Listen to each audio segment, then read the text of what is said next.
and Reverend Father Angelo Basse from the Roman Catholic Society of St. John the Baptist. We are under the Catholic Church of England in Wales. Kami po yung mas open sa, or mas sensible sa findings ng scientists at mga philosophers about life and also about marriage. And paminsan-minsan po, mapapanood niyo ako sa TV5, sa Good Morning Kapatid, at sa Junior Tintin Babaw, para sa Pamilya Pilipino, at sa Billionaire News Channel, at maging sa kapuso ko, Jessica So, KMJS mo na yan. At sa mga radio station. Pag meron po pinag-uusapan about relasyon, pamilya, marriage, tayo po ay laging naroon. Kasi meron po tayong alam na sikreto, how to live happily ever after. Hindi lang fairy tale ang how to live happily ever after. So makinig po kayo mabuti, hindi lang ito para sa couple ngayon, kundi maging sa pinili ang bukasyong pag-aasawa. At lalo malaking tulong ito sa mga hindi pa nag-aasawa dahil may isip nyo ngayon, mag-aasawa ba ako talaga? Marirealize nyo mamaya, parang hindi ko yata kaya. Kaya magkakaalaman po tayo mamaya, ha? Kaya itong dalawang ito, mukhang na-realize na nila yun. Mukhang kakayanin nila. So, ano ba yung dapat nilang kayanin? Pag-usapan natin ngayon. Ayon sa pag-aaral, merong deepest desire ang tao. Ayon sa ating puso, yung heart's deepest desire natin. Alam niyo ba ano yun? Ayon sa pag-aaral, yung mabuhay ng mahaba. Mabuhay ng matagal. Kaya lang, minsan, pag nag-asawa tayo, umiiksi ang buhay natin dahil sa stress. Sinong nag-stress? Yung asawa mo. In-stress. Pag wala kang bisyo at nagkasakit ka, ang hahanapin ng doktor ay yung bisyo ng tatay mo, ng lolo mo, ng lolo't lola mo, 4 generations backwards. Kahit sinong doktor, tanongin nyo, yung lahat ng pinagagawa ng mga ninuno natin na pumasok sa 5 senses nila, yan ay nasa DNA natin. Lahat ng bisyong pinagagawa nila, papasok yan sa ating DNA. Sa dugo, dumadaloy yan. Kaya, para humaba ang buhay mo, kailangan malaman mo yung sikreto, dahil yung sikreto naman talaga. Anong sikreto, Father? Number 1, huwag kang pa-stress. Kaya sabihin nyo ngayon sa isa't isa, huwag mo akong stress. Yan. Sabihin nyo sa asawa nyo ngayon, huwag nyo na akong stressin. Huwag mo na akong stressin. Sige, huwag kayo mahiya. Sabihin nyo. Layo pa. Layo. Oh. Newsweek, January 2020, lahat daw ng sakit, nagsimula sa stress. Ginising, yung natutulog na sakit na minana. Oh. Harvard, 85 years of study. Pag nag-asawa ka, kailangan meron kang security sa mind mo na yung katabi mo ay maaasahan mo talaga sa hirap at ginhawa. At yan ay tinitest, syempre, sa pagdaan ng mga panahon. Kailangan testingin mo yung asawa mo. Hindi puro trust lang. Hindi puro tiwala ako sa asawa. Hindi. Kailangan mo dumaan sa test. Gano'n ka katibay. Gano'n ka ka-loyal. Gano'n ka bakit talaga? Kahit napataling mo ng asawa mo.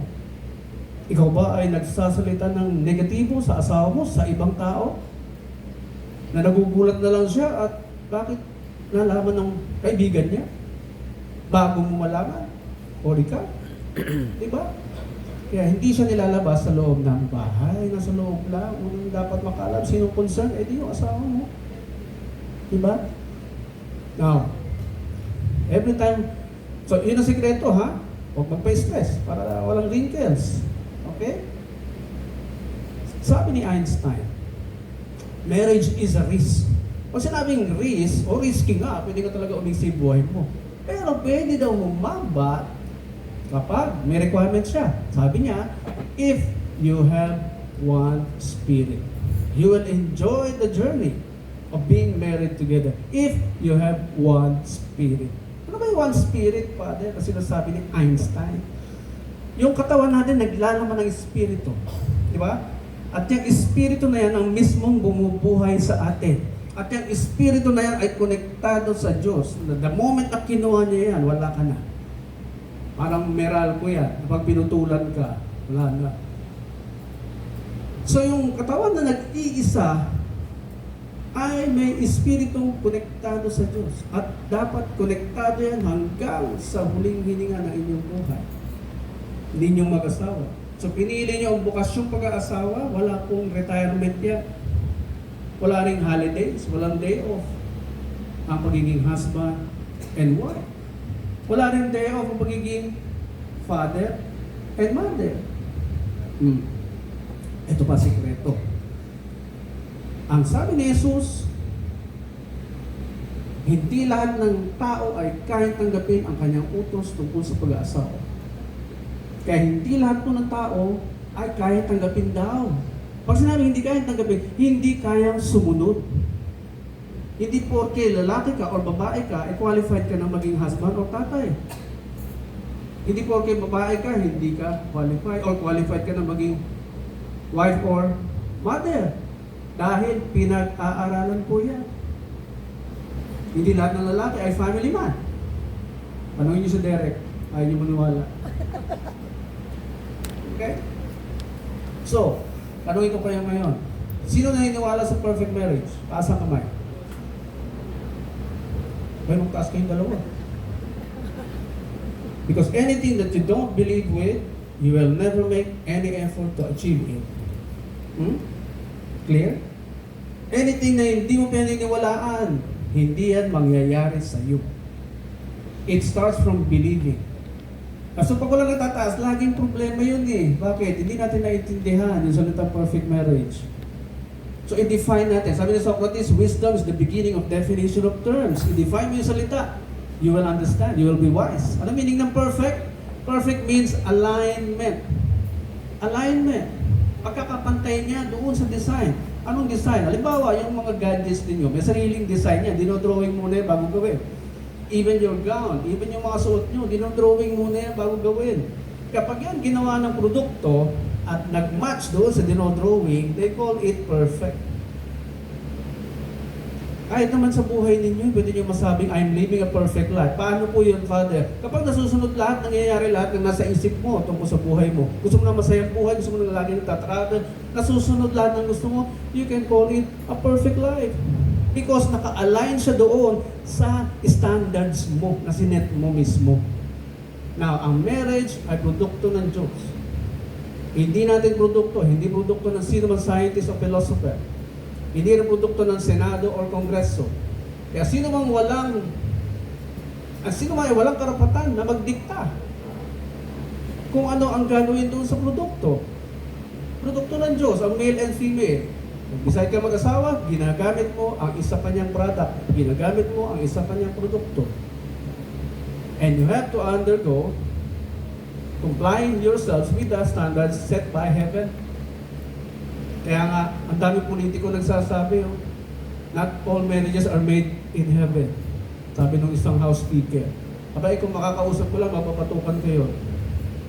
Because your marriage is supposed to work under the environment of heaven. Paano po yan, Father? Saan naganap ang unang kasal? Ay dito sa Garden of Eden. And garden means order in Hebrew. Kaya gusto mo ng masayang pamilya, masayang pagpaasawa, di sundin mo yung sinasabi ng standards ng heaven sa pag-aasawa. Ano ba yung standards na yun, Father? Ay napaka-basic, hindi natin ginagawa. Kasi nananatiling matigas ang ating ulo. Na siya sinabi rin ni Jesus, sa titigas ng ulo nyo, kapag ka nag-asawa ang lalaki, iiwanan niya ang kanyang magulang at makikipisan sa kanyang asawa. At sila ay magiging isang katawan. At ang isang katawan ay nangangailangan lamang ng isang espiritu, sabi ni Einstein. Kahit na dalawa kayo. Ano ibig sabihin noon, Father? Lahat ng bagay ay pagkakasunduan ninyo. Hindi ka mag-decide mag-isa. Kahit na nafe-feel mo ikaw ang leader. Because ang leader na nag-decide mag-isa, ang tawag dyan ay diktador. Kaya pinakilala ni Jesus ang puso, ang heart. Kaya pag leader ka sa tahanan, feel na feel mo yun bilang lalaki, konsultahin ang asawang babae.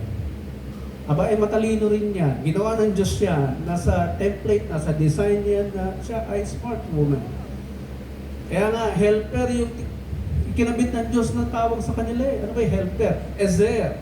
Which means, takbuhan mo, sakpo sa pangailangan mo. Yung mga bagay na hindi mo kaya i-accomplish mag-isa, nandyan siya. Kaya nga, sa pag-aaral ko, na-realize ko, ang babae is God in the flesh, in your life, in the life of every husband. Kaya importante din sa inyo, nagtatabi kayo ng pera. Hindi para natatakot kayong iwanan. Nagtatabi kayo ng pera, pag nangailangan siya, may tatakbuhan siya. Hindi siya tatakbo sa ex niya. Diba? Kaya pag nagtatabi kayo ng pera, ipaalam nyo rin sa husband nyo. Ha? Importante alam niya yun. Kasi hindi siya manghihiram sa inyo hanggat meron siya. Only kapag naubusan. What else? Takbuhan sa oras ng pangailangan. Araw-araw, every 2 to 3 days, napuproduce ng sperm ang lalaki. Pinagtalunan namin yan ni Julius and Tintin Baba. Kasi nalilito rin si Robin Padilla. Pinaliwanag ko. Siyempre, pag medyo bata-bata pa, obligasyon nyo ibigay yung pangailangan ng lalaki. Ha? Aalamin mo lang kung kailan hindi pwede. At pag hindi pwede, magbasa ka ng libro. Di ba? Hindi kayo inom, hindi ka lalabas sa barkada. Hindi pwede. Lambingin mo. Okay? Ito tayo, may 4 na seasons ang tao. Ano yung 4 na seasons? Kung ano nararamdaman natin sa paligid, sa nature, hindi nararamdaman ng tao. Di ba? King Solomon, for everything there is a season. Pati ang ating katawan. So, perfect means alignment. Na, pag-usapan natin ang marriage. Ano ba standards ng marriage? Sabi sa Article 1 Family Code, marriage is a special contract between a male and a female. And not subject to our stipulations. Ano ba yung stipulations? These are the terms and conditions na gusto nyo bitbitin lagi sa kasal, sa pag-aasawa. Yung kagustuhan ninyo, sinisiksik nyo. Yung naobserbahan ninyo, sinisiksik ninyo. Kaya nga, napaka-halaga na tayo ay nabuhay sa isang tahanang punong-puno ng pagmamahalan. Kaya kung yung magulang mo sa loob ng tahanan mo ay nagpakita ng modelong male and female ng married environment of God na pinapakita, pinaparamdam sa iyo, ay naku, hindi ka maniniwala sa mga naghihiwalay. Kasi nandun ka, nabuhay ka sa tahanang environment of heaven. Not subject to our stipulations. So, linawin natin. Special contract daw ang marriage. Kasi may civil contract. Ano may civil contract? Ordinary contract. Na pwedeng ipasok lahat ng terms and conditions mo basta wala ka nilalabag na batas. Ordinary contract. Sa mga nag-aral ng law, alam nila yan. Special, hindi na uubra ipasok ang ating terms and conditions. Susundin mo na yung sinasabi ng batas tungkol sa marriage. Unfortunately, yung family code, pinattern sa Bible. Pattern after the Bible. Kaya ang linaw, sabi doon, husbands, love your wives and do not be harsh to them. Hindi yung suggestion, hindi yung recommendation. Galit ka man o hindi, may pera ka man o wala, kailangan mahalin ang wife. Kailangan maging soft and gentle. Hindi pwedeng maging harsh. Bakit? Sabi ng science, women are created to be emotional. They speak according to what they feel. Yan ang dapat maintindihan ninyo, mga sir. At kayo naman, mga girls, ang mga lalaki, created to be logical. They speak by logic. Kaya magkaiba talaga ang inyong magiging pananaw. Which is, pag ginamit nyo in your benefit, talagang beneficial sa family. Nagsasalubong ang logic at feelings. Nagiging pabor sa pamilya. Pag ginamit ng tama. Pag hindi nagmatigas yung isa. Pag hindi pinagdiinan yung kanyang nalalaman, yung kanyang experience, yung kanyang academic background, hindi. College graduate ka lang, ako may bachelor, ako may masteral, ako may doctoral, kaya makinig ka, diyan ka lang. Follow me. Walang ganoon sa marriage. Kailangan ng puso sa pag-implement ng iyong kagustuhan sa marriage. Okay? So, not subject to stipulation, sabi, bisyo, nagpapasaya sa ating mga sarili. Bawal lang idali ng bisyo sa marriage. Alak, babae, sugal, sigarilyo. Makakatulong sa marriage? Sagot po kayo. Makakatulong sa marriage, ang alak, sugal, babae, sigarilyo? Hindi, di ba? Kung naninindigan yung isa, hindi po, hindi. Dapat ganyan kayo lagi. Huwag mo pakakasalan hanggat may bisyo. Pag tinigil na niya, ayun. Pwede na. Seryoso na. Testingin mo minsan. Okay? Walang maitutulong eh. Talagang sisirain ng bisyo ang katawan mo. Ano mangyayari? Di iiwan mo mag-isa yung asawa mo. O di nasira na yung sumpaan. Grow old with you nga eh. Diba? Kasama kayong tumanda. At kayong dalawa ang mag-aalaga sa isa't isa sa nursing home. Hindi caregiver. Okay? What else? Dami ko na nasabi. Marriage is from the word gem. Precious stone. Silver, gold, diamond. Lahat yan kinukolekta. Pinag-iisa, inaalis ang dumi, ang tubig, ang alikabok, lupa, etc. Through pressure and heat. Talagang mayroong argument sa marriage. At ang intention niya ay alisin ang mga dumi sa inyong pagkatao para kayo ay maging pure. So paano nagpapurify ang mga precious gems na ito? Ay through heat and pressure. At tumataas ang value habang nagtatagal. Pagtungtong niya ng 25 years, which is the first challenge to both of you. According to Mark Twain, American philosopher, you will never understand marriage until you reach a quarter of a century. That's 25 years. Kaya mo pag malaki 10, 15, 20 years of your marriage. Ibang malaki mo pagtungtong nyo ng 25. You pass the first test. Kayo ay silver na. At valuable na yun. At mas lalo kayo magiging valuable pagtungtong nyo ng 50 years of togetherness. Which is equivalent to gold. Ibig sabihin, pag valuable kayo, meron kayong na-discover na something to solve the problem of humanity. How to solve that? Eh, di tingnan nyo yung 3 basic needs ng tao. Doon magsisimula ang negosyo ninyong dalawa. Find something, formula, strategy, recipe, menu. Kahit saan kayo tumira, pupunta kayo ng tao. And they will pay you for it. Yan ang sikreto, hanggang doon lang naman eh. Unless gusto mo tumira sa moon. Oh, hanggang doon lang eh. Oh, sabi uli ni Einstein, only a life shared with others is a life worth living. So have a vision. Magkaroon ka ng pangarap. Magkaroon ka ng paniniwala, paninindigan sa sarili mo. Yan ang problema ng mga babae ngayon. Nakikilala nila yung mga lalaki, hindi naniniwala sa sarili. Walang paninindigan. Sa linggo pa lang nagdinegosyo, wala na, suko na. Iba na naman. Ano tutubang isang halaman, hugot ka ng hugot? Because taon ang binibilang. Bago maging prosperous ang inyong pagsasama. Taon. Ikatsagaan talaga yan. Dine-develop hanggang mag-perfect. So malinaw na po. Ang perfect marriage sa inyo. Last. Wives, submit and respect your husband.